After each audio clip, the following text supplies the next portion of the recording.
مور جتنا اب خوبصورت ہے اس سے کئی زیادہ جنت میں خوبصورت تھا۔ مور کی خوبصورتی پہ سبھی پرندے فدا تھے۔ مور سے ایسی کون سی خطا ہو گئی تھی جس سے اللہ تبارک و تعالیٰ نے مور کو جنت سے نکال دیا۔ اللہ تبارک و تعالیٰ نے جب حضرت آدم علیہ السلام اور اماں حوا کو بنایا، اس کے بعد ان کو جنت میں بھیج دیا۔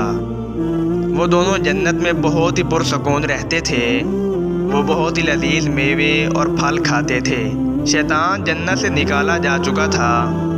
شیطان کی حضرت آدم علیہ السلام سے دشمنی ہو گئی تھی۔ شیطان یہ چاہتا تھا کہ وہ کسی بھی طرح حضرت آدم علیہ السلام کو جنت سے نکال دے اور ساتھ میں اماں حوا کو بھی جنت سے نکال دے۔ شیطان کو یہ خبر ہوئی کہ حضرت آدم علیہ السلام کو تمام میوے اور پھل کھانے کی اجازت ہے، لیکن گندم کھانے کی اجازت نہیں ہے۔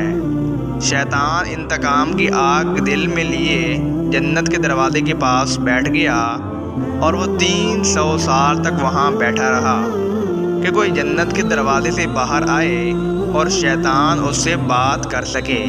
ایک دن اچانک سے مور جنت سے باہر آ گیا۔ شیطان اس کو دیکھتے ہی بہت خوش ہو گیا۔ اس کو کہنے لگا، اے خوش نوا پرندے، تم کون ہو؟ مور بولا، میں مور ہوں، اب تم اپنا تعارف کراؤ۔ شیطان نے جواب دیا، میں عالم کروپیا کا ایک فرشتہ ہوں۔ میں اللہ تبارک و تعالیٰ کی عبادت سے ایک پل بھی غافل نہیں ہوں۔ میں چاہتا ہوں کہ میں جنت میں جاؤں، وہاں کی نعمتوں کا اپنی آنکھوں سے مشاہدہ کروں۔ شیطان مور کو کہنے لگا کہ تم مجھے جنت کے اندر لے جاؤ، میں تمہیں 3 ایسی باتیں بتاؤں گا جس سے تمہیں ابدی زندگی حاصل ہو جائے گی۔ تمہیں بڑھاپا اور بیماری کبھی نہیں آئے گی، تم ہمیشہ جنت میں ہی رہو گے۔ لالچ میں آ کر مور نے کہا کہ مجھ میں تو اتنی طاقت نہیں ہے کہ میں تمہیں جنت کے اندر لے جاؤں، لیکن ایک سانپ میرا دوست ہے، وہ شاید تمہاری مدد کر سکے۔ یہ کہہ کر مور سانپ کے پاس آیا، اس کو ساری بات بتائی۔ سانپ بھی شیطان کی باتوں سے خوش ہو گیا۔ شیطان کو اپنے منہ میں چھپا کے جنت میں داخل ہو گیا اور شیطان اپنی چال میں کامیاب ہو گیا۔ جنت کے تمام نگہبانوں کو یہ معلوم تھا کہ شیطان یہ چال چل رہا ہے اور جنت میں داخل بھی ہو چکا ہے۔ فرشتے شیطان کو جنت سے نکالنے لگے، تبھی اللہ تبارک و تعالیٰ کا حکم ہوا کہ اس کو ابھی جنت میں ہی رہنے دیا جائے۔ وہ فرشتے اللہ تبارک و تعالیٰ کے حکم سے رک گئے۔ شاید یہ حضرت آدم علیہ السلام کا امتحان تھا۔ شیطان حضرت آدم علیہ السلام اور اماں حوا کے پاس جا کر اپنی محبت کا اظہار کرنے لگا۔ وہ دونوں ہی شیطان کو پہچان نہ سکے، کیونکہ ماضی کے مقابلے میں شیطان کی شکل تبدیل ہو چکی تھی۔ شیطان کہنے لگا، میں چاہتا ہوں کہ آپ دونوں ہمیشہ جنت میں اسی طرح زندگی گزاریں، ہمیشہ خوش رہیں۔ حضرت آدم علیہ السلام کی بات بہت غور سے سننے لگے۔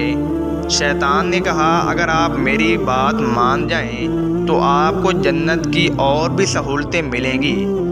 حضرت آدم علیہ السلام شیطان کے بہکاوے میں آ کر کہنے لگے کہ یہ کس طرح ممکن ہے؟ شیطان کہنے لگا، ایک گندم کا دانہ اگر آپ دونوں چکھ لیں تو ابدی حیات حاصل ہو جائے گی اور آپ جنت میں ہی رہیں گے۔ یہ بات سن کر حضرت آدم علیہ السلام کے دل میں رجحان پیدا ہو گیا، لیکن ان کے دل میں اللہ تبارک و تعالیٰ کی نافرمانی کا خوف غالب آ گیا۔ جبکہ اماں حوا شیطان کی باتوں میں آ گئیں، ان دونوں نے اس گندم کے دانے کو چکھ لیا۔ یہ واقعہ بہت لمبا ہے، لیکن مختصر سا واقعہ پیش کریں گے۔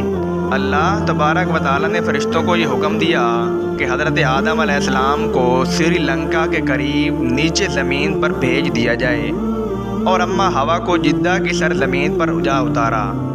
شیطان کو جنت سے حضرت آدم علیہ السلام کو سجدہ نہ کرنے کی وجہ سے نکالا گیا تھا۔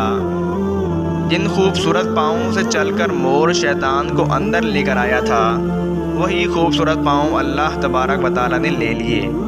اللہ تبارک و تعالیٰ نے سانپ اور مور کو جنت سے نکال دیا۔ حضرت آدم علیہ السلام اور اماں حوا کافی عرصہ اللہ تبارک و تعالیٰ سے معافی مانگتے رہے روتے رہے، ایک دوسرے سے جدا ہو کر ایک دوسرے کو ڈھونڈتے رہے، اللہ تبارک و تعالیٰ کے آگے دعا کرتے رہے۔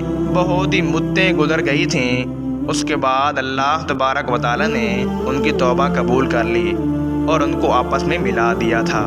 دوستو، ویڈیو اچھی لگے تو لائک اور سبسکرائب لازمی کر دیں۔